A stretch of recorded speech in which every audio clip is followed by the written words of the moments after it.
শুভ দুপুর বন্ধুরা, চলে আসলাম আজকে দুপুরের খাবারের মেনু নিয়ে। তো চলো, আজকে শনিবার, একদম নিরামিষ আমাদের রান্না বান্না। তো কি কি করেছি তোমাদেরকে একটু দেখিয়ে দিই। তো এই দেখো, এক কড়াই বানিয়েছি বেগুন ভর্তা। দেখলা, বেগুন ভর্তা করলাম। কিন্তু যেহেতু আজকে শনিবার, এখানে কিন্তু পেঁয়াজ রসুন আমি দিলাম না। তারপর তুমি তো খাবে না বাবা, তোমার থালাটা এখানে আছে। হ্যাঁ হ্যাঁ মা। তোমাকে দেবো। তারপরে এই যে ভেজিটেবল ডাল,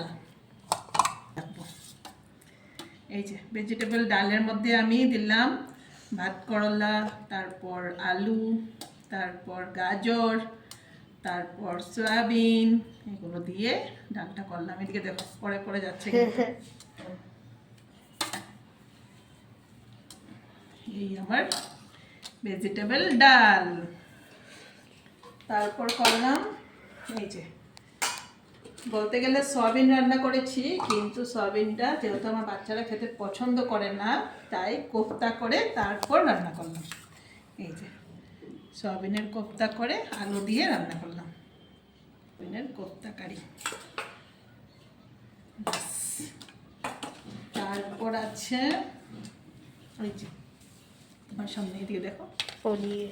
পনির, আলু ক্যাপসিকাম দিয়ে পনির করলাম। ঠিক আছে মা। সরিয়ে দিই।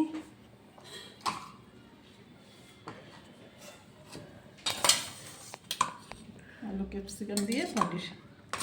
আর আমার বাচ্চা দুজনেরই কিন্তু ঝোল লাগে।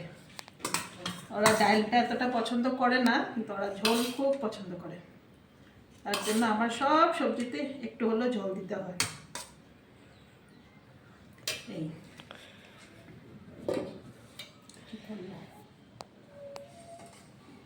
কোথায় রাখি, দাঁড়াও। তারপর কি করলাম বলো তো দেখি, তুমি গ্যাস করো। তারপর কি করলাম কি হবে না জানি। তারপর করলাম আম চাটনি। আম চাটনির সাথে সাথে এই যে পাপড়। আচ্ছা, বাস, এই আজকে আমাদের দুপুরে খাবার। চলো একবার দেখিয়ে দিই বাবা, আসো। এখানে আছে গরম গরম ভাত, বেগুন ভর্তা, এখানে ভেজিটেবল ডাল, সয়াবিনের কোফতা, মানে বড়া দিয়ে আলু দিয়ে রান্না করেছি, সয়াবিনের কোফতা কারি যাকে বলে। এটা হলো পনির বানিয়েছি আলু ক্যাপসিকাম দিয়ে, তারপর আম চাটনি, সাথে পাঁপড়, আর সাথে যাবে